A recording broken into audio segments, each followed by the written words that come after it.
दोस्तों आज का हमारा टॉपिक है पत्नी अगर तलाक ना दे तो क्या करें। दोस्तों ऐसे ही इंटरेस्टिंग टॉपिक के लिए आप हमारे चैनल को सब्सक्राइब कर सकते हैं क्योंकि ऐसे ही टॉपिक मैं आपके लिए लेके आता रहता हूं। तो चलिए दोस्तों जानते हैं। दोस्तों किसी भी रिश्ते को बिना सहमति के खींचना एक बोझ होता है जो कि आगे चलकर किसी क्राइम का कारण बनता है। इसलिए अगर पति या पत्नी में से कोई रिश्ते को आगे चलाने के लिए सहमत ना हो तो तलाक लेकर दोनों को अलग हो जाना ही चाहिए। लेकिन कई बार पत्नी तलाक के लिए राजी नहीं होती है। पति को ज़िंदगी को पति की ज़िंदगी को नरक बनाए रहती है। और ऐसे ही बेचारे पतियों के लिए आज की ये वीडियो है जिसके अंदर हम ये जानेंगे कि कैसे आप अपनी पत्नी से तलाक ले सकते हैं अगर वह तलाक नहीं दे रही है तो। नंबर 1, धारा 13(1) तलाक। दोस्तों सबसे पहले आप धारा 13(1) में केस करते हैं जिसमें तलाक के 15 आधार होते हैं, जिसमें से पति के पास 11 आधार हैं और पत्नी के पास अलग से 4 तलाक अधिकार और भी हैं। आप इनमें से किसी भी एक आधार पर तलाक के लिए केस फाइल कर सकते हैं जिसमें दूसरी पार्टी को नोटिस भेजा जाएगा और वह इस प्रकार हैं। नंबर 1 है जारिता, नंबर 2 है क्रूरता, नंबर 3 है अभित्याग, नंबर 4 है धर्म परिवर्तन, नंबर 5 है मस्तिष्क विकृतता, नंबर 6 है कोड, नंबर 7 है रतिजन्य रोग, नंबर 8 है संसार परित्याग, नंबर 9 है प्रकलिप मृत्यु, नंबर 10 है न्यायिक पृथक्करण, नंबर 11 है दाम्पत्य अधिकारों के पुनर्स्थापन की आज्ञापति का पालन ना करना। और सिर्फ 4 पत्नियों के लिए बने आधार हैं, वो है नंबर 1 बहुविवाह, नंबर 2 बलात्कार या रेप, गुद्दा मैथुन अथवा पशुगमन, नंबर 3 है भरण पोषण की डिक्री, नंबर 4 है यौवन का विकल्प।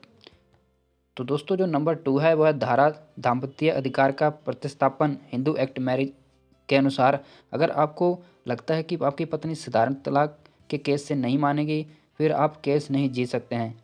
फिर आपके पास आपकी पत्नी के खिलाफ कोई ठोस सबूत नहीं है जिससे कि आपको लगे कि आप केस जीत सकते हैं, तो आप ऐसे में इस धारा 9 दाम्पत्य अधिकार का प्रतिस्थापन हिंदू मैरिज एक्ट का सहारा ले सकते हैं।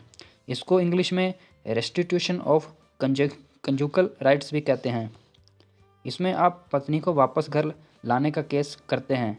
जाहिर है कि वह ऐसे तो आएगी नहीं, तो आप अगर ये साबित कर देते हैं कि मैंने किसी भी प्रकार की गलती नहीं की है और शादी होने के कारण कानूनी तौर पर मेरी पत्नी को मेरे साथ रहना चाहिए और मुझे दाम्पत्य सुख देना चाहिए, तो वह नहीं दे रही है। ऐसे में अगर इस आधार पर डिग्री आपको मिल जाती है तब भी आप आपकी पत्नी के पास आकर नहीं रहती है, तो आप इस डिग्री के पास होने के बाद अपनी पत्नी के से तलाक का कानूनी अधिकार मिल जाता है जिसमें कि आप आसानी से इस आधार पर अपनी पत्नी से तलाक ले सकते हैं।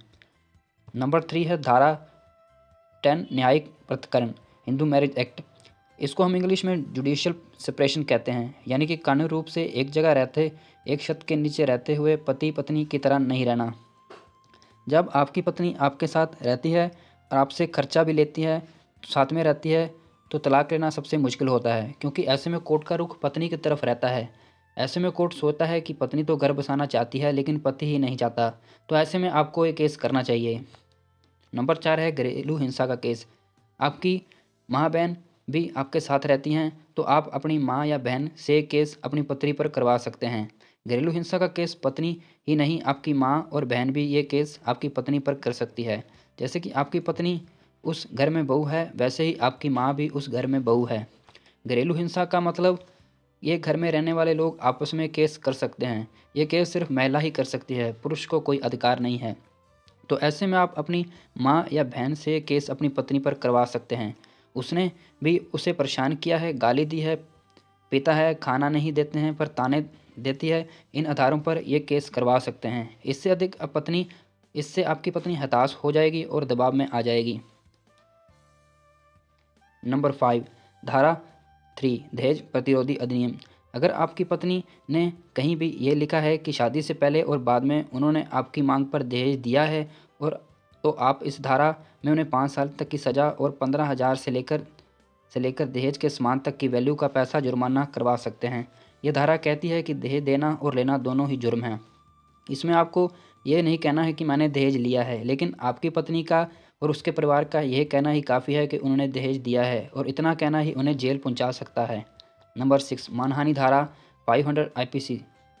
आपने देखा होगा कि पत्नियां केस करने के बाद न्यूज़पेपर में निकलवा देती हैं और फिर उसकी कटिंग कोर्ट में दिखाकर मीडिया ट्रायल का रूप दिखाकर अपने पक्ष में करने की कोशिश करती हैं।